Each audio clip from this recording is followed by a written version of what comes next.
तो सुग्रीव जी भगवान को भुला गए। अब राम जी को क्रोध आया। राम जी ने कहा लक्ष्मण जरा धनुष बाण तो लाना। अच्छा, राम जी ने तो केवल डर दिखाया।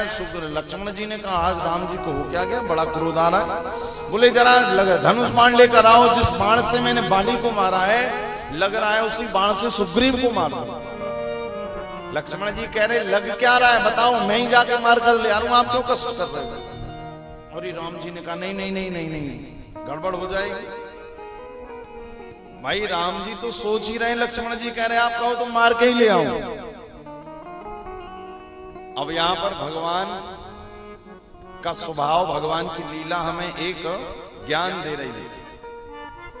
राम जी ने कहा लग तो रहा है मार दूं, किंतु आज नहीं मारूंगा। कब मारूंगा? बोले कल मारूंगा।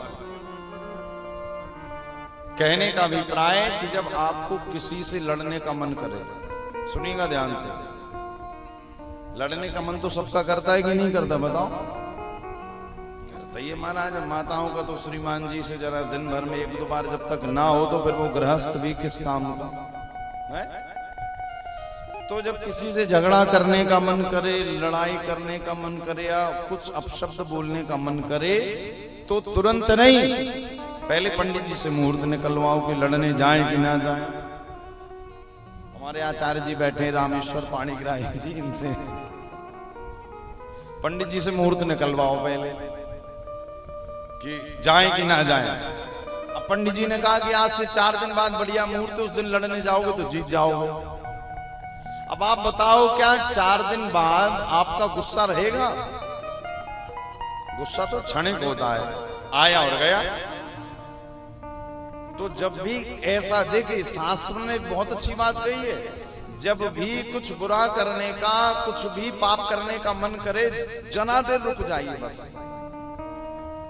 आप लोग सब कथा सुनते हैं, क्रोध सबको आता है। मेरे कहने पर आज से जब आपको क्रोध आए तो आधा घंटे रुक जाओ, कुछ भी करने से पहले जब क्रोध आए।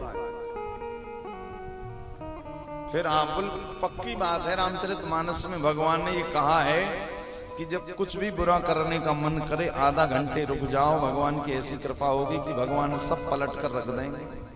किसी का अहित करने जा रहे होगे, शायद हित करने चले जाओ। राम जी ने कहा नहीं अभी नहीं, कल मारेंगे। लक्ष्मण जी ने कहा प्रभु कल भी कोई, ये भी कोई मारने का भी कोई मुहूर्त होता है, आप बोलो। बोले नहीं, काम करो, सुग्रीव को भय दिखाकर ले आओ। कहा प्रभु भय दिखाकर बस ले आऊं वहां? बोले भय दिखाओ, है जैसा भी है तो अपना ही। सुग्रीव जी गए, लक्ष्मण जी गए और सुग्रीव जी को भय दिखाकर ले आए और राम जी के चरणों में डाल दिया। अब सुग्रीव जी क्या कह रहे हैं? बोले प्रभु मैं आपको भूला, इसमें मेरी गलती नहीं, इसमें आप ही की गलती है। अब देखो महाराज, भक्त कितना भोला भाला होता है। भक्त कह रहा मेरी नहीं, आप ही की गलती है। राम जी ने कहा मेरी क्यों गलती है? बोले आपने ही बाली को मारा, आपने मुझे राजा बनाया और मुझे राजा बनाया तो राजापन का अभिमान आ गया। तो बोले भैया भूले क्यों? बोले भुलाया भी तो आपकी माया ने, आप माया नहीं बनाते। बोले अच्छा चलो कोई बात नहीं, भूल गए थे लेकिन अब तो याद आ गई। बोले प्रभु बस यही तो क्रम चलते रहना चाहिए जीवन में।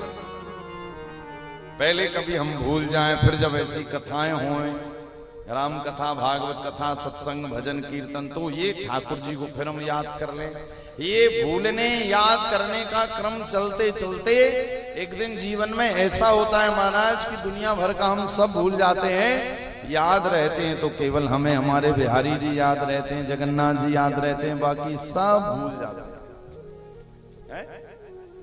ये बंधन महाराज धीरे धीरे छूटता है। आप सोचो एकदम से सब छोड़ दें, बाबा बन जाए, होगा नहीं। तो हमें भगवान से कहना पड़ेगा कि प्रभु हम तो माया के चक्करों में ऐसे जकड़े हुए हैं, वो तो आपको ही हमें पकड़ना पड़ेगा। हमारे बस में नहीं कि हम आपको पकड़ पाए। हम ठाकुर जी से क्या कहें? प्रभु ये तो आप ही की कृपा है, आप ही की दया है कि